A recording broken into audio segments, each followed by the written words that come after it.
इसको जहर वाली सुई लगा दीजिए। तो मैंने कहा अरे जहर वाली सुई मतलब? तो बोले अरे वही जिससे काटे तो जहर नहीं तो हवा में हो जाएगा। अब बस उसी इतनी देर में मैं इंजेक्शन लगा दूंगा। मैंने देखा तो उनका जो सबसे गनमैन था वो अस्पताल की बाउंड्री के ऊपर चढ़ा हुआ था।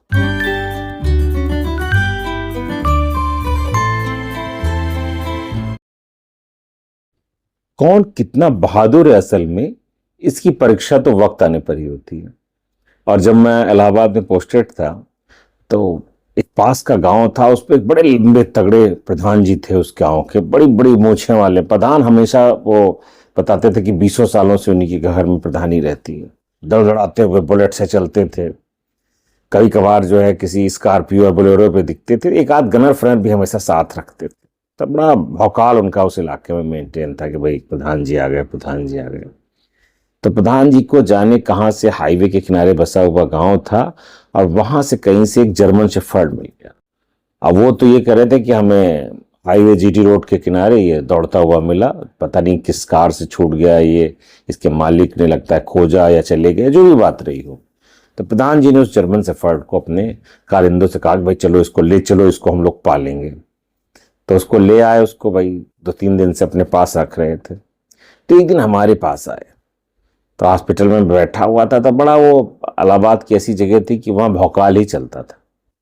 भौकाल बदमाशी के लिए बड़ी अप्रोप्रिएट जगह थी। तो आए भाई उनके 4-6 लोग, अपना एक आध उसमें बंदूक टांगे है, कोई मूछों पे ताव दे रहा है, कोई पान खा रहा है अपना।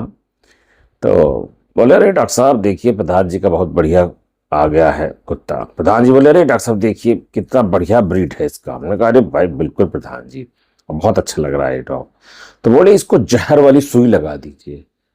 तो मैंने कहा अरे जहर वाली सुई मतलब? तो बोले अरे वही जिससे काटे तो जहर ना फैले। तो मतलब उनको एंटी रेबीज लगवाना था। तो उन्होंने कहा अरे बिल्कुल इसको एंटी रेबीज लग जाएगा, लेकिन इसको पकड़ेगा कौन? तो बोले अरे डॉक्टर साहब आप लोग को तो प्रशिक्षण मिला होगा, आप लोग डिग्री होल्डर डॉक्टर हैं, PVSC MVSC की, उनको सब जानकारी थी, तो आप लोगों को तो प्रशिक्षण होगा। हमने कहा नहीं नहीं, हमें उपचार का प्रशिक्षण तो बहुत अच्छा है, पर इतना पकड़ने का, डॉग पकड़ने का प्रशिक्षण तो हमारे पास नहीं है, खासकर मेरे पास तो बिल्कुल नहीं। मैं तो बड़ा घबराता हूँ। तो पकड़ोगे आप या आपके ये लोग, और उसके बाद इसको इंजेक्शन लग जाएगा, मैं इसको लगवा दूंगा। बोले अरे कोई बात नहीं, कौन सा शेर चीता है, पकड़ लेंगे। अरे चलो पकड़ो। आप भाई शुरू हो गई कसमकस, कौन जाए उसके मुंह को जिस तरह से बांधा जाता है डॉग को, जिससे उसका मुंह बंद हो जाए, और उसके बाद फिर इंजेक्शन लग जाता है। और जैसे उसके मुंह के पास जाए तो वो अपना भौंकना शुरू कर दे, गुर्राना शुरू कर दे।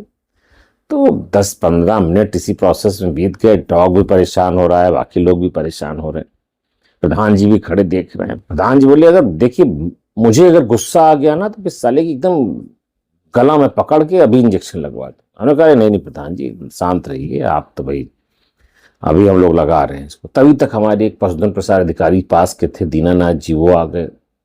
दीनानाथ जी हाइट में थोड़ा छोटे थे लेकिन काम करने में उतने ही बढ़िया थे। तो वो बोले अरे सर आप बहुत ज्यादा डरते, इतनी देर में तो हम इंजेक्शन लगा दिए होते। तो हमने कहा अरे भाई बहुत अच्छे वक्त पे आए हो, लगा दो।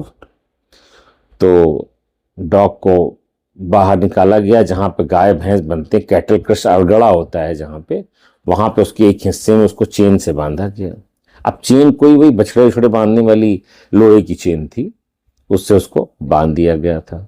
और उसके बाद वो बोले अब ऐसा करेंगे डॉक्टर साहब कि ये 2 लोग इसकी टांग पकड़ के पीछे से उठा लेंगे दोनों, तो ये आगे के दोनों पैरों से रहेगा और दोनों पैर पीछे के उठा ले तो हवा में हो जाएगा। अब बस उसी इतनी देर में मैं इंजेक्शन लगा दूंगा पलक से पलकते। हमने कहा अरे वाह, चलो थोड़ा सा क्रूएल लग रहा है लेकिन चलो यही कर लो भाई, जब नहीं लग रहा है उसके भलाई के लिए हो रहा है। तो भाई दीनानाथ ने ARV वैक्सीन, जो एंटी रेबीज वैक्सीन होती है, उसको अपना सिरिंज में लोड किया। अब बिल्कुल डॉग के पास बैठ गए लगाने के लिए, और पीछे से उनके कारिंदों ने, अब डॉग को कस के बांधा हुआ था उन्होंने, तो अपनी गर्दन मोड़ नहीं पा रहा था, पीछे से उन्होंने दोनों पैर उठा लिए उसके। और जाने क्या हुआ इतनी देर में कि वो डॉग जो था वो गले से खुल गया। अब गले से खुला कि नहीं वो पीछे वालों ने छोड़ दिया। अब वो दीनानाथ पे उसने जो झपट्टा मारा, दीनानाथ तो वही चारों खाने चित हो गए, बिल्कुल लेट गए। और उसके बाद जब डॉग खुल गया, इस बात की आहट हुई, तो हर आदमी वहां से अपनी जान बचा के भागा। मैं तो बिजली की गति से अपना भाई अपने चैम्बर की तरफ भागा। चैम्बर से मैंने देखा तो उनका जो सबसे गनमैन था वो अस्पताल की बाउंड्री के ऊपर चढ़ा हुआ था। तो मैंने कहा भाई प्रधान जी कहाँ चले गए, प्रधान जी नहीं दिखाई दे रहे।